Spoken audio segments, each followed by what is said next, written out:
नमस्कार दोस्तों, चलिए हम लोग अर्थशास्त्र में आज विविध मिसलिनियस पढ़ेंगे।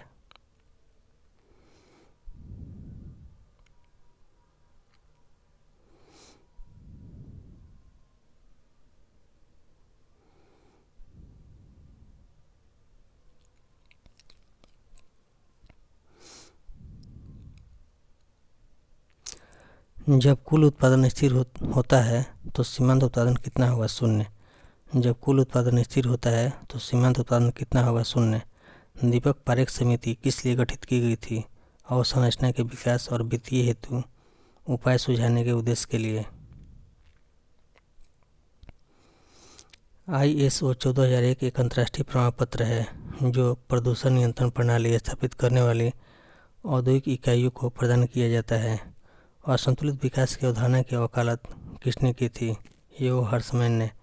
भारत के प्रतिस्पर्धा आयोग के अध्यक्ष कौन है? देवेंद्र कुमार सिकरी। एनर्जी स्टैटिस्टिक्स नामक रिपोर्ट कौन प्रकाशित करता है? केंद्रीय सांख्यिकी संगठन। गाडगिल मुखर्जी सूत्र के अंतर्गत अधिकतम भार किसे दिया गया है? जनसंख्या को। वैश्विक भूखमरी सूचकांक रिपोर्ट के मुख्य घटक क्या है? वैश्विक भूखमरी सूचकांक रिपोर्ट के मुख्य घटक क्या है? अल्पपोषण, शिशु वृद्धिरोधन तथा शिशु मृत्यु दर। रघुराम राजन समिति का संबंध किससे है? आर्थिक क्षेत्र में सुधार से। व्यय प्रबंध आयोग के प्रथम अध्यक्ष कौन थे? बिमल जलान। राज्य एवं राष्ट्रीय लैंड यूज बोर्ड तथा राष्ट्रीय लैंड रिसोर्सेज कंजर्वेशन एवं डेवलपमेंट कमीशन मुख्यतः किन उपायों से संबंधित है? खेती योग्य भूमि की पहचान एवं उसके विकास से। भारत सरकार द्वारा फरवरी 2014 में गठित 7वें केंद्रीय वेतन आयोग का अध्यक्ष न्यायमूर्ति अशोक कुमार माथुर को नियुक्त किया गया था। India's economic policy the Gandhian blueprint नामक पुस्तक की रचना चरण सिंह ने की थी। India's economic policy the Gandhian blueprint नामक पुस्तक की रचना चरण सिंह ने की थी। मराकेश संधि किससे संबंधित है? दृष्टिबाधित लोगों की शिक्षा से। मराकेश संधि किससे संबंधित है? दृष्टिबाधित लोगों की शिक्षा से। नेट मीटरिंग किससे संबंधित है? परिवारों या उपभोक्ताओं द्वारा सौर ऊर्जा के उत्पादन और उपयोग से। नेट मीटरिंग किससे संबंधित है? परिवारों या उपभोक्ताओं द्वारा सौर ऊर्जा के उत्पादन और उपयोग से। विश्व उपभोक्ता अधिकार दिवस कब मनाया जाता है? 15 मार्च को।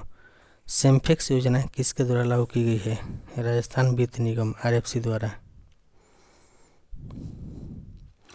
पिछड़े देशों के लिए रोलिंग प्लान का सुझाव किसने दिया था? गुनाल मिडल ने। पिछड़े देशों के लिए रोलिंग प्लान का सुझाव किसने दिया था? गुनाल मिडल ने।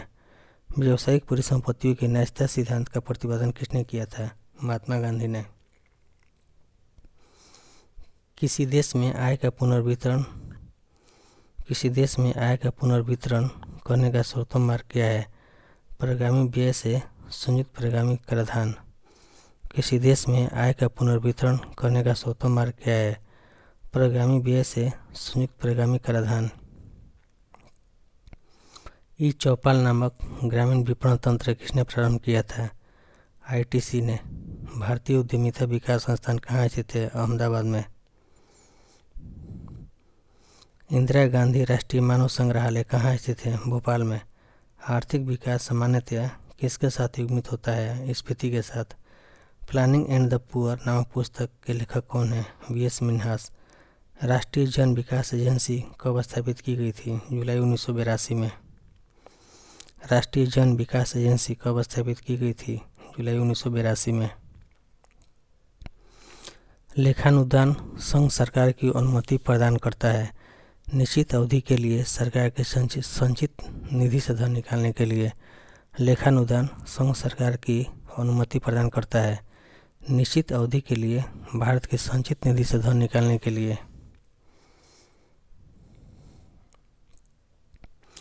सार्वजनिक वस्तुओं की कीमत निर्धारण हेतु छाया कीमतों की अवधारणा को J. टिनबर्गिन ने प्रतिपादित किया था। इन्हें अर्थशास्त्र का प्रथम नोबेल पुरस्कार वर्ष 1969 ईस्वी में प्रदान किया गया था। सार्वजनिक वस्तुओं की कीमत निर्धारण हेतु छाया कीमतों की अवधारणा को जे टिनबर्गिन ने प्रतिपादित किया था। इन्हें अर्थशास्त्र का प्रथम नोबेल पुरस्कार वर्ष 1969 ईस्वी में प्रदान किया गया था। क्षेत्रीय ग्रामीण बैंकों को उनके प्रवर्तक बैंकों में विलय करने की संस्तुति किसने की थी? प्रोफेसर एम खुसरो की अध्यक्षता में 1989 में गठित कृषि साक्ष्य समीक्षा समिति ने। क्षेत्रीय ग्रामीण बैंकों को उनके प्रवर्तक बैंकों में विलय करने की संस्तुति किसने की थी? प्रोफेसर एम खुसरो की अध्यक्षता में 1989 में गठित कृषि साक्ष्य समीक्षा समिति ने।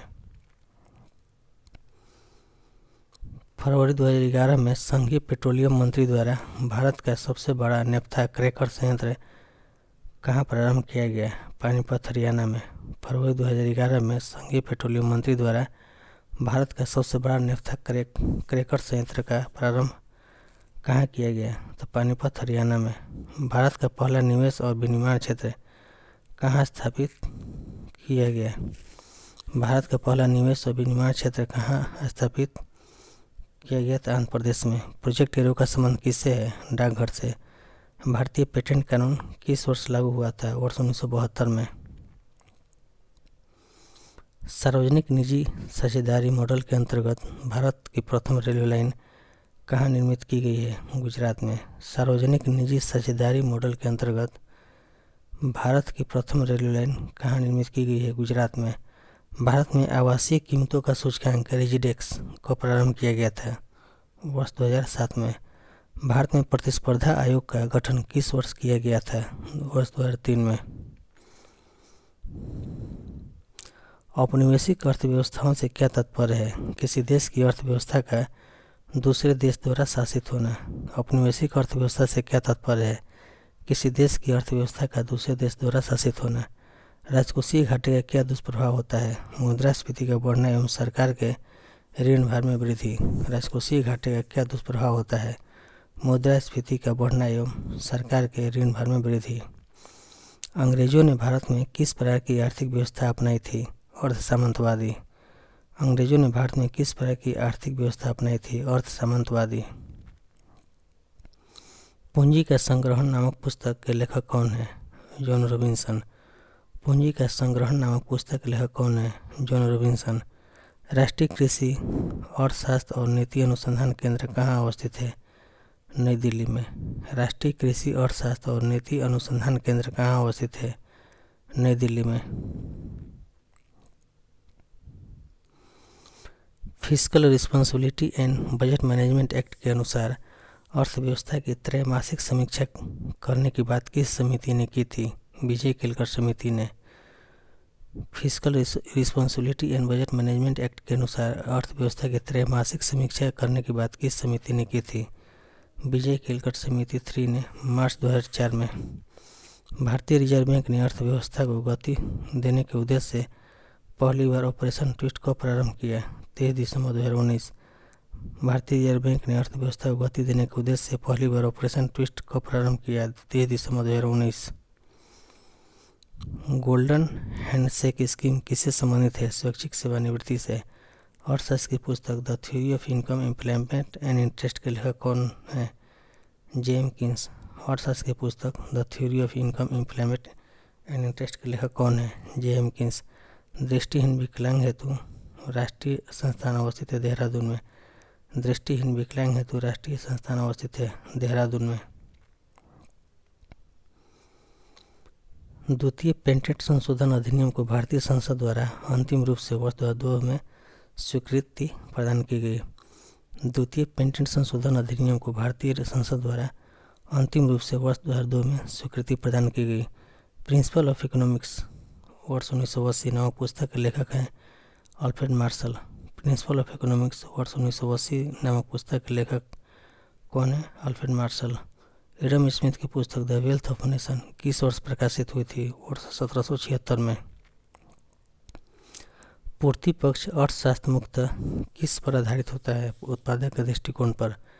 पूर्ति पक्ष अर्थशास्त्र मुख्यतः किस पर आधारित होता है? उत्पादक के दृष्टिकोण पर। अर्थव्यवस्था में उत्पादन के कारकों में क्या शामिल होता है? भूमि, श्रम, पूंजी एवं उद्यमशीलता।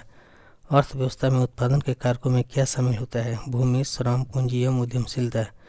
आर्थिक विकास के क्षेत्रक दृष्टिकोण के प्रतिपादक कौन थे? फिशर तथा क्लार्क। आर्थिक विकास के क्षेत्रक दृष्टिकोण के प्रतिपादक कौन थे? फिशर तथा क्लार्क। ब्रेक इवन बिंदु क्या है? वह स्थिति जब किसी फर्म को न हानि हो रही हो न लाभ हो रहा हो। ब्रेक इवन बिंदु क्या है? वह स्थिति जब किसी फर्म को न हानि हो रही हो न लाभ हो रहा हो। बर्गसन मापदंड किससे संबंधित है? कल्याण अर्थशास्त्र से। बर्गसन मापदंड किससे संबंधित है? कल्याण अर्थशास्त्र से। विदेशी मुद्रा भंडार के घटक। आरबीआई की विदेशी मुद्रा परिसंपत्तियाँ, आरबीआई के स्वर्ण भंडार, सरकार की एसटीआर, आईएमएफ के पास आरक्षित निधि। विदेशी मुद्रा भंडार के घटक।